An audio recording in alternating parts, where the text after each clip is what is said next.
میں اس وقت موجود ہوں وادی طائف میں، جہاں آپ صلی اللہ علیہ وسلم کی زندگی کا سب سے سخت دن گزرا۔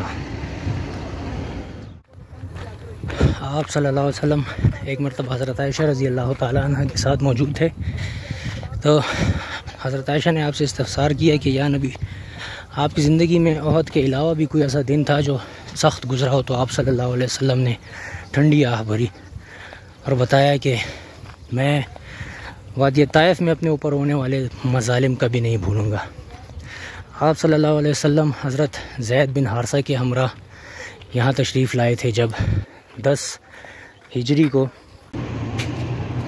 دعوت تبلیغ کی غرض سے آپ صلی اللہ علیہ وسلم حضرت زید بن حارث کے ہمراہ طائف تشریف لائے اور طائف کے سردار عبد علیل بن عبد کلال سے ملاقات کر کے اسے اسلام کی دعوت دی، لیکن اس بدبخت نے دعوت ٹھکرانے کے ساتھ ساتھ علاقے کے اوباش اور غنڈے اور بدماش نوجوانوں کو آپ صلی اللہ علیہ وسلم پر تب تک پتھراؤ کرنے کا حکم دیا جب تک آپ طائف کی حدود سے نہ نکل جائیں۔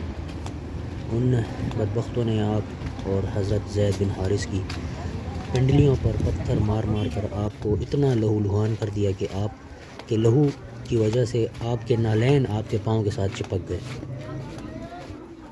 آپ صلی اللہ علیہ وسلم مدہوشی کی حالت میں زمین پہ گر پڑے تو زید بن حارث نے آپ کو اپنے کندھوں پر اٹھایا اور قریبی باغ میں چلے گئے۔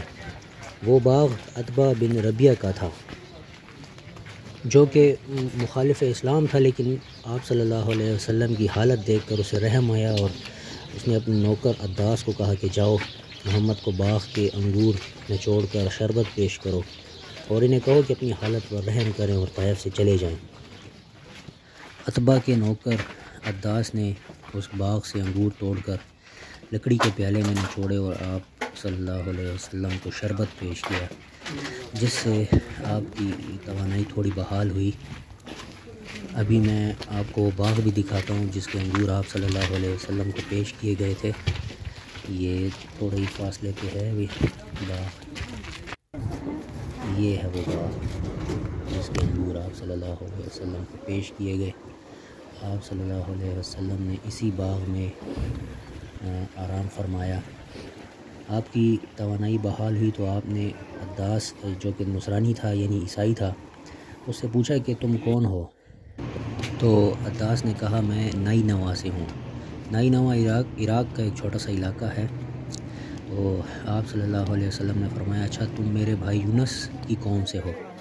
تو یہ سن کر عداس کو بہت حیرانی ہوئی اور اس نے کہا پورے طائف میں کسی کو نہیں معلوم کہ میں یونس علیہ السلام کی قوم سے ہوں، آپ کیسے جانتے ہیں؟ تو آپ صلی اللہ علیہ وسلم نے فرمایا کہ یونس میرا بھائی تھا، وہ بھی پیغمبر خدا تھا اور میں بھی اللہ کا نبی ہوں۔ تو عداس رضی اللہ تعالیٰ عنہ نے فوراً کہا کہ آمنا بک یا رسول اللہ، کہ اے اللہ کے نبی میں آپ پر ایمان لایا۔ تو وہ طائف کا پہلا مسلمان تھا حضرت عداس، اور آپ صلی اللہ علیہ وسلم کو بڑی خوشی ہوئی۔ آپ نے کہا کہ الحمدللہ میں طائف سے خالی ہاتھ نہیں جا رہا۔ یہ جو گلیاں آپ دیکھ رہے ہیں یا آپ نے اس سے پہلے ویڈیو میں دیکھی ہیں، یہ ساری ان گلیوں میں آپ صلی اللہ علیہ وسلم پر پتھر برسائے گئے، آپ پر ظلم کیا گیا۔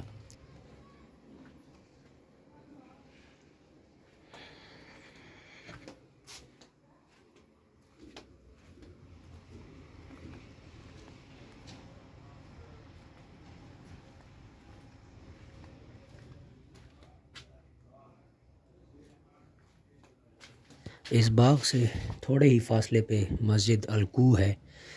یہاں سے آپ روانہ ہوئے جب تو آپ کا چونکہ خون بہت زیادہ بہہ گیا تھا، تو آپ صلی اللہ علیہ وسلم نے اس مسجد الکوہ کے مقام پر یہ جو پتھر آپ کو نظر آ رہا ہے یہاں پہ اپنی کوہنی رکھ کے اس پتھر کے ساتھ ٹیک لگائی۔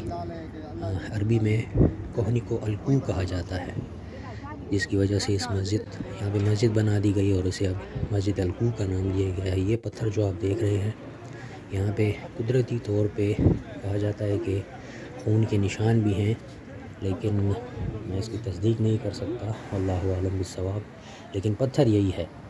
یہی پتھر ہے، یہ مسجد یہاں پہ بنا دی گئی، اس پتھر کے ساتھ آپ صلی اللہ علیہ وسلم نے ایک لگا کے آرام فرمایا۔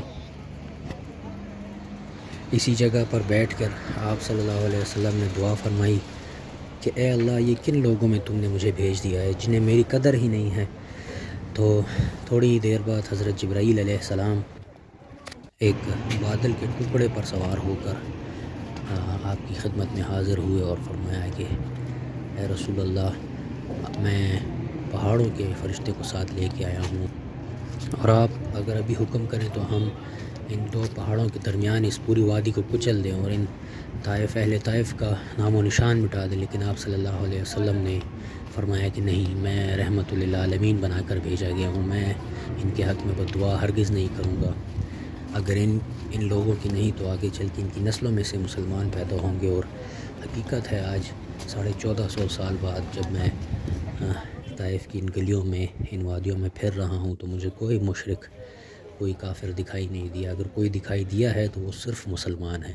الحمدللہ یہ پورا طائف، بلکہ پورا سعودی عرب جہاں پہ مشرکین مکہ ہوا کرتے تھے، الحمدللہ اب سب کے سب مسلمان ہیں۔ پوری طائف کی وادی مسلمانوں سے بھری ہوئی ہے، کوئی مشرک، کوئی کافر یہاں آپ کو دکھائی نہیں دے گا۔ حضرت جبرائیل علیہ السلام یہ سن کے پھر واپس چلے گئے اور آپ صلی اللہ علیہ وسلم نے بھی مدینہ واپسی کی۔ اس دن کو تاریخ میں یوم العقبہ کے نام سے جانا جاتا ہے۔ عقبہ یعنی دو پہاڑوں کے درمیان گھاٹی۔ تو حضرت عائشہ رضی اللہ تعالیٰ عنہ نے جب آپ صلی اللہ علیہ وسلم سے پوچھا کہ آپ پہ کون سا سخت دن گزرا تھا، تو آپ نے فرمایا تھا یوم العقبہ، یعنی طائف میں جب میں دعوت دینے گیا تھا وہ دن جب مجھ پر ظلم کے پہاڑ ڈھائے گئے۔ تو یہ دن واقعی آپ صلی اللہ علیہ وسلم کی زندگی کا سب سے سخت دن تھا۔ طائف والوں نے آپ صلی اللہ علیہ وسلم پر بہت ظلم کیے، لیکن ان مظالم، ان سختیوں کے باوجود آپ صلی اللہ علیہ وسلم نے حق کا راستہ نہیں چھوڑا، اور الحمدللہ آج آپ کے چاہنے والے اربوں کی تعداد میں ہیں، اور میرے سمیت سب یہ گواہی دیتے ہیں کہ بے شک آپ ہی نبی آخر الزماں ہیں، اور آپ کے بعد کوئی نبی نہیں آئے گا۔ آپ کے بعد نبوت کا دروازہ بند ہو چکا ہے۔ الحمدللہ ثم الحمدللہ، ہم آپ کی امتی ہیں اور ہمیشہ آپ کی اطاعت اور ہمیشہ آپ کی پیروی کریں گے انشاءاللہ۔